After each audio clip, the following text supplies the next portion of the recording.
Hello বন্ধুরা, শীতের সকাল কিন্তু খুব ভালো লাগছে। তো জানি না কার কেমন লাগছে, আমার তো খুব ভালো লাগছে। তো শীতের সকালে কিন্তু মিষ্টি মিষ্টি রোদ আর ঠান্ডা ঠান্ডা আবহাওয়া, রোদে বসে আছি তো অনেক ভালো লাগছে। সেই মুহূর্তে কিছু কিছু কথা মনে পড়লো। তো কালকে এক জায়গায় বেড়াতে গেছিলাম, সেখানে যে অনেক কিছু অনুভব করলাম, দেখলাম, শিখলাম, সেটা আজকে শেয়ার করবো আপনাদের সঙ্গে। তো কেমন লাগে সবাই বলবেন। তো আসসালামু আলাইকুম, কী অবস্থা সবাই সবাই কেমন আছেন? আশা করি সুস্থ ভালো আছেন। আলহামদুলিল্লাহ আমি বেশ ভালো আছি। তো চলুন কী কথা বলছিলাম। তো বলছিলাম যে বেড়াতে গেছিলাম, সেখানে একটা মানুষের কাণ্ড কারখানা দেখলাম। তো সেখানে দেখে অনেক কিছু শিখলাম, অভিজ্ঞতা বানালাম। তো চলেন সেটা কি। তো বুঝলাম যে একটা মেয়ে, তার স্বামী বিদেশ থাকে, তো বাপের বাড়িতে থাকে। স্বামী যাওয়ার সময় বাপের ভিটে সব কিছু বিক্রি করে দিয়ে বাপের বাড়ি ঘর বানাই দিয়েছে। সুন্দর একটা ঘর বানাইছে। তো একটা বাচ্চা, একটা মেয়ে বাচ্চা, একটা ছেলে বাচ্চা, তো তাই নিয়ে বেশ সুখের সংসার। তো কিছুদিন পরে মেয়েটা আবার পরকীয়া শুরু করছে একজনের সঙ্গে। তো সেখান থেকে একজনের সাথে ভেগে যায় আর কি।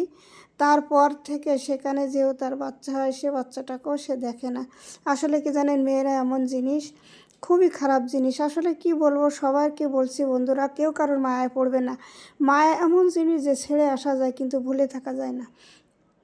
যে মায়া পড়ছে সে মরছে। মায়া পড়া মানে আসলে খারাপ জিনিস। মায়া ত্যাগ করা যায় না। মায়ার জন্য মানুষ জীবনে অনেক কিছু ত্যাগ করে, অনেক কিছুই করে ফেলায়।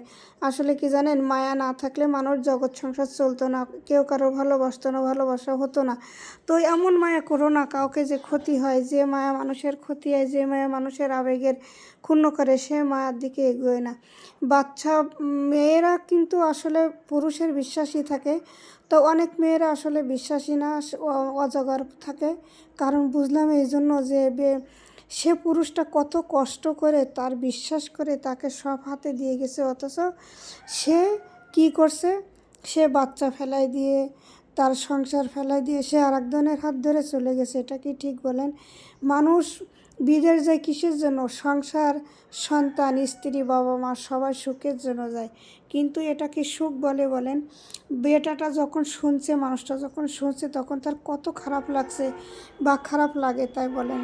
আসলে কি বলবো, এসব মেয়েরা মানুষ নামে জানোয়ার, এদের পরিচয় দেওয়া যায় না। তো দেখে কালকে খারাপ লাগছিল খুব, মহিলাটার খারাপ লাগছিল। আবার কিছু কথা বলতেও মন চাচ্ছিল, কিন্তু দেখলাম না, আমার কথাতে হয়তো সে খারাপ লাগতে পারে বা খারাপ ভাবতে পারে, এই জন্য কিছুই বলিনি।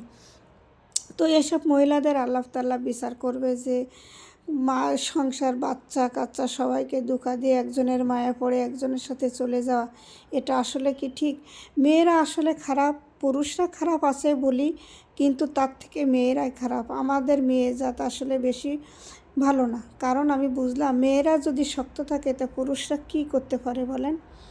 পুরুষরা কিছুই করতে পারে না। তো মেয়ে যদি না যেত, তো ওই পুরুষটাকে ওর হাত ধরে জোর করে নিতে পারতো না। কিন্তু বাচ্চা দুটো পরের কাছে ফেলাই দিয়ে সে চলে গেছে।